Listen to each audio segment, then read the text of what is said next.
Good afternoon, everyone. Good afternoon, everyone. I'm going to need a little bit of audience participation, especially in a room full of female founders, so I'm thanking you for that in advance. It's definitely a pleasure to be here with you all this afternoon. I actually just ran over from Mozilla headquarters because we're doing our very first leadership team summit.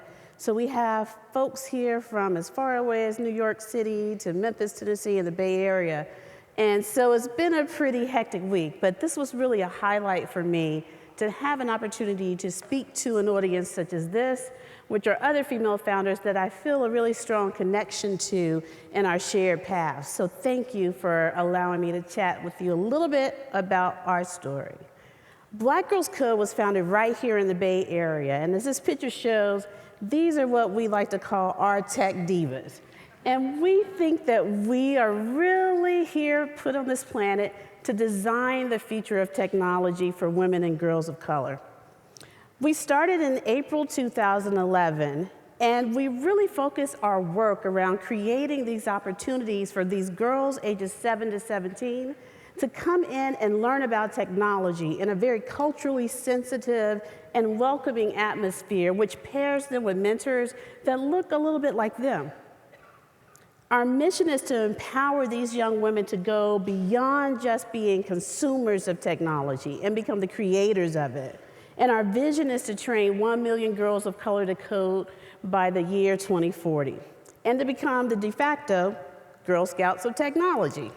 I don't know what the Girl Scouts thinks about that, but we like it.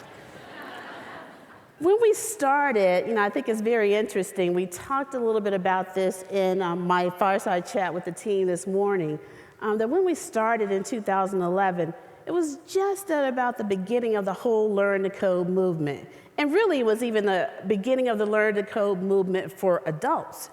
Only a few organizations were really focused on teaching youth about coding and technology. Since that time, I think it's no surprise to all of us in this room, the field has really exploded. So we have organizations like Code.org, Girls Who Code, Code Now, Codecademy, all focused on teaching young women and young men how to code and how to really break into the technology space. But despite this exponential growth we've seen in the area, Black Girls Code remains the only organization of its type with a singular focus on reaching girls from underrepresented communities. Thank you for that. Since we started, we've really seen our growth explode, not just here in the Bay Area, but across the US and abroad. We currently have 7 chapters in the US as well as a chapter in Johannesburg, South Africa. And we've reached about 3,000 girls to date, and we continue to grow. So when I tell you those little pieces and snippets of my founder story, it seems like we have it all under control, and we know exactly what we are doing. But that is not true. When I was getting ready to give this presentation, or was asked to give the presentation, I asked the folks at YC, well, what exactly do you want me to talk about? And they were like, well, yeah, just tell them your founder story. These are other women, and they would love to hear that. And that really made me a little bit nervous because I fundamentally believe that any person that's a startup founder, and excuse my French, I don't know if we know what the hell we're doing. We're just trying to figure this shit out and see what works. And that's exactly what's been kind of our path. So what I thought about what I would talk to you about, I really didn't want to really talk at you. I just wanted to kind of have a conversation. Woman to woman, I don't know if there are any men in here, or girlfriend to girlfriend, and tell you a little bit about the lessons I've learned along the way. And some of it, I would say, is the hard knock lessons I've learned along the way. So I'm going to tell you a couple of things. Some of them are pulled from this great resource that I would recommend called Good to Great by Jim Collins. And I think it has a lot of tidbits that will help any entrepreneur that's starting on this path or in the frickin' of it. But I also was like, yeah, it's been a long month and I need more help than that. Good to Great is great, but that's not gonna get it. So I was like, I need to call on the ancestors above to help me figure out something to say to these women that will give them a little bit of inspiration on their way. So for me in our program with Black Girls Code, one of the things that is so very important to us is mentors, and really having those mentors and role models that give you the tip to help you get across your hill. For me growing up in Memphis, Tennessee, I had this one mentor that I know that many of you probably know and love. And I really felt that all throughout my life, she always had the answer. Always had the answer. So today, I'm going to tell you a few tips from good to great, but I'm also going to pull from the book of Mother Oprah. So Mother Oprah has an answer for anything you want to figure out in your life. And she has been with me all along this path. So I'm going to start this journey and these tips with using a little from this and a little from that. The very first thing that I think was one of the lessons I've learned along the way is to do what matters most. In his book, Jim Collins called this defining your core values. But what does Mother Oprah say? Mother Oprah says, always take a stand for yourself, your values, because you're defined by what you stand for. So for Black Girls Code, we felt it was pretty obvious that what we stood for from the beginning. We were looking at this space in 2011 and seeing that it wasn't very diverse.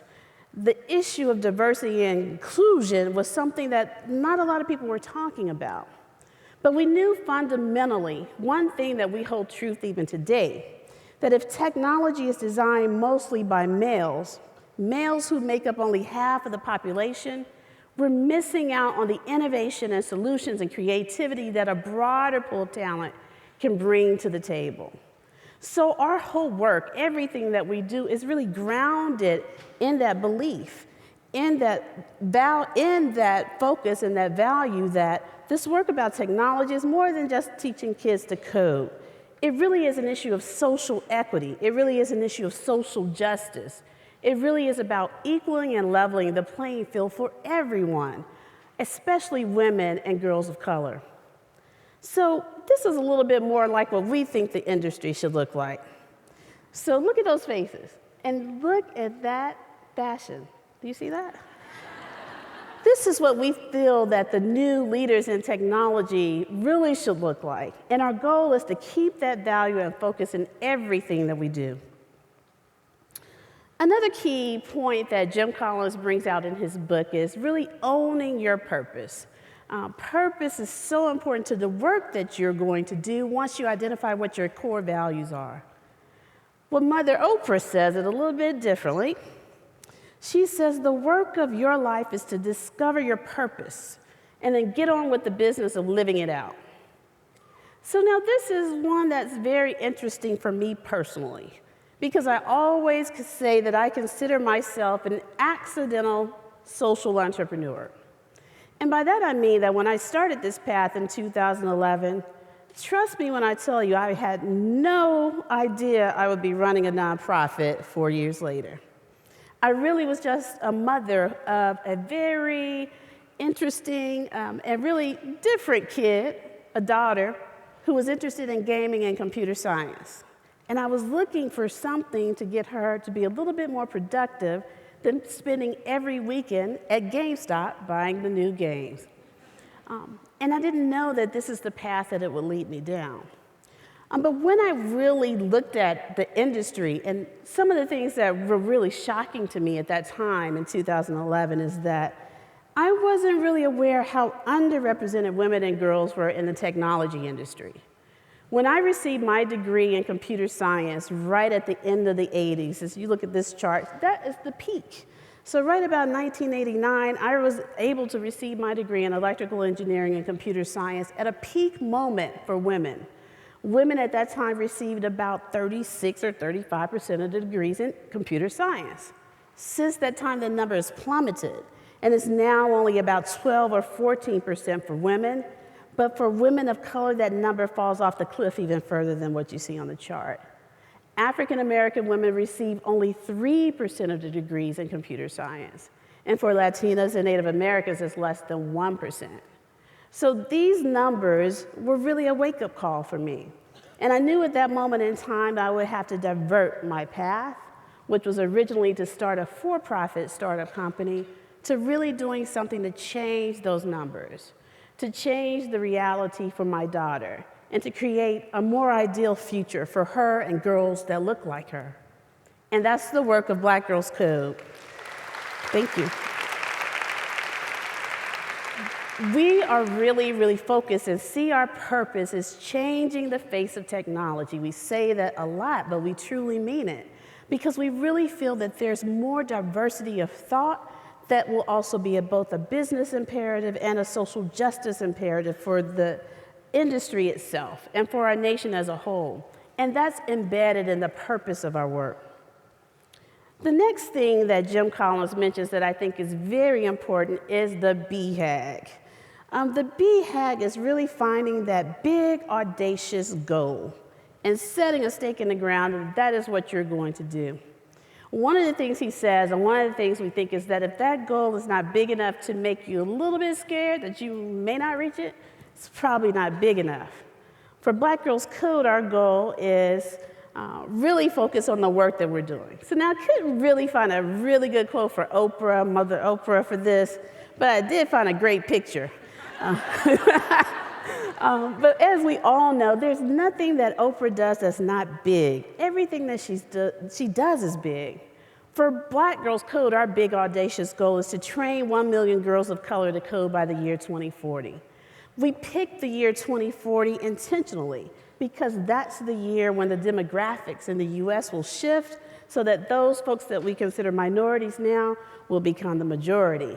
So our focus is really to prepare this generation of young people to move into positions of leadership, as well as to have the skills to be competitive in the changing landscape. Is it clicking? That was just a picture of many of the places that we've been there and many of the girls. We haven't quite reached 1 million yet, but that's the focus. Secondly, I really love this one. I love it a lot. Is have a reckless disregard for the impossible. And this one is very near and dear to my heart, simply because it took me about 25 years to recognize I really wasn't that great of a corporate employee. That was just not my thing. Because I'm really one of those folks that kind of likes to break the rules. So if you tell me I can't do something, that's pretty much a good indicator for making me to try to prove you wrong. And that is exactly what you need if you're going to be a startup founder. In terms of one of the examples that I would use in this case would be a use case for Black Girls Code would be our Summer of Code that we started in 2012. Now, in 2012, an interesting thing about Black Girls Code is that we were still really new. In 2011, we had one pilot with about 15 students. And that's what we ended 2011 with. So as we moved into 2012 and we started to have more workshops and we started to have more girls coming into our classes, we started to move into this period of growth, really fast growth. But we didn't really think we were having the impact that we wanted. And we were only here in the Bay Area. So we were sitting around one day and we had a bright idea. Why don't we take this thing on the road? We're going to take Black Girls Code on the road and we're going to go to 6 cities. And oh, by the way, we're going to do this only in 1.5 or 2 months during the summer.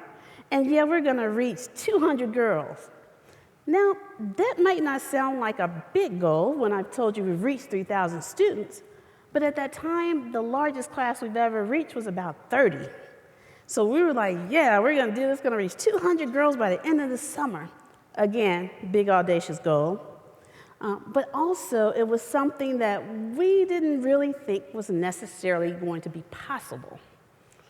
But we didn't care, because at that time, it was only myself and one employee. And we thought that if we did not get this work done, no one was going to do it. So we didn't care. It was reckless disregard, and we started on our path.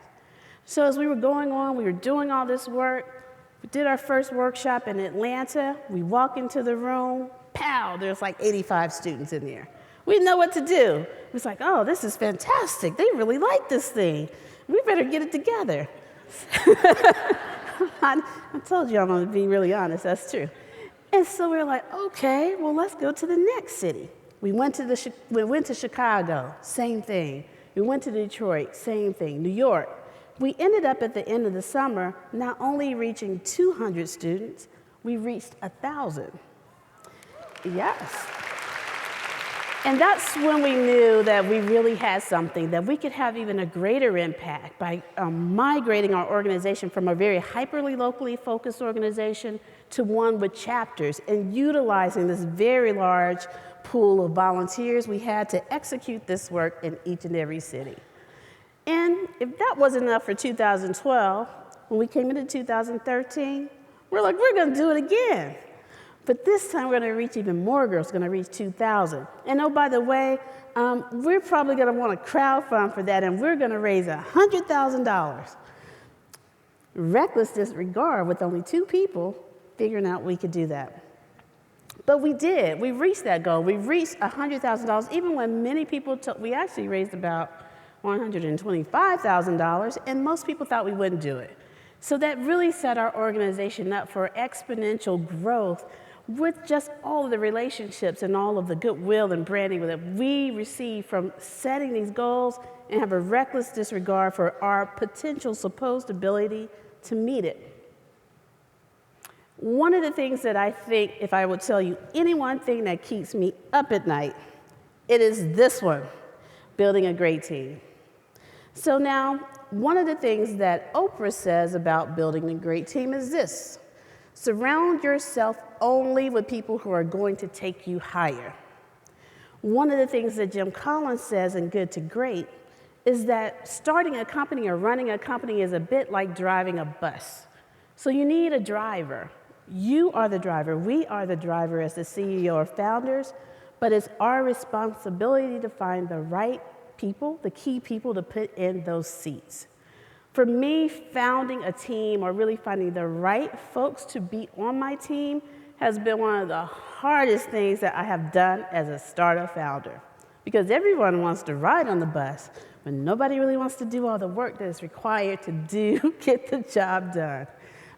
But it's key for us as founders to be able to sort through finding the person that has the same shared purpose and drive, and is the right fit for the company, because it's a make or break situation.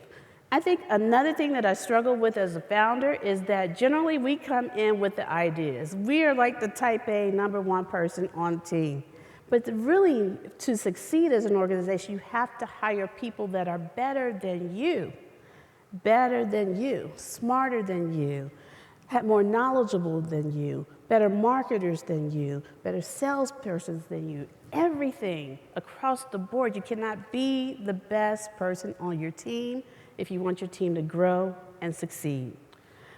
Today we're kind of close to getting there in terms of building our team, and this is a team that we just took this picture like yesterday that came from all over the country, but all different occupations, to help grow the mission of Black Girls Code. This one I always really like to bring it on home with in terms of really knowing the end in mind, or keeping the end in mind and envisioning the future before you get there. One of the ways that Oprah describes this is to create the highest, grandest vision for your life. Then let every single step move you in that direction. Now, while this is a personal goal, I would say this is the same for a company. And when you're building your vision, to understand where you want to see your company at the end of the line when you reach the goal, when you reach your mission. For Black Girls Code, yesterday we did a little exercise and we created a future vision looking out to 2020. And this was one of the headlines that we thought we would see in 2020. And it's a headline that is one of our aspirational goals. But these 3 students are currently in their 13 and 14-year-old age range in our program. But this is what we think the headline is going to look like underneath their picture in a few years, in 2020. Hot tech startup company founded by former members of Black Girls Code. That's what I'm really looking for, and that's what the future vision is for our organization, is to see a room filled with coders like this that are formerly from Black Girls Code, based on the work and the impact that we've been able to do with the organization. So setting the goal in mind and having that throughout our conversations as a team is what keeps us moving when the times are rough and things are hard. Last but not least, this one is really one that I think we've all heard before. It could be a big cliche. If you had asked me this 4 years ago, I would have told you that is a cliche. Follow your passion. Oh my God, Oprah says that all the time. And I love her like no other, but it was getting on my nerves. But until it happened to me and I stumbled, literally, I kid you not, until I stumbled across this work, something that I would do even if I didn't get paid for it. And the way that Oprah describes this passion and being driven by this passion is, if you don't know what your passion is, realize that one reason for your sole existence on earth is to find it. I feel very lucky, really lucky, to be placed in this space, in this time, even in this body, to be able to drive for this work. It truly is my life passion. And I have no doubt in my mind that this is what I was put on this earth to do. If I could tell you any one thing, I would tell you to find what is your passion. Then put all of your energy, all of your spiritual energy, all of your passion, your technology energy, your intellectual energy, into focusing on that passion. And then all the other questions will be answered for you. Thank you.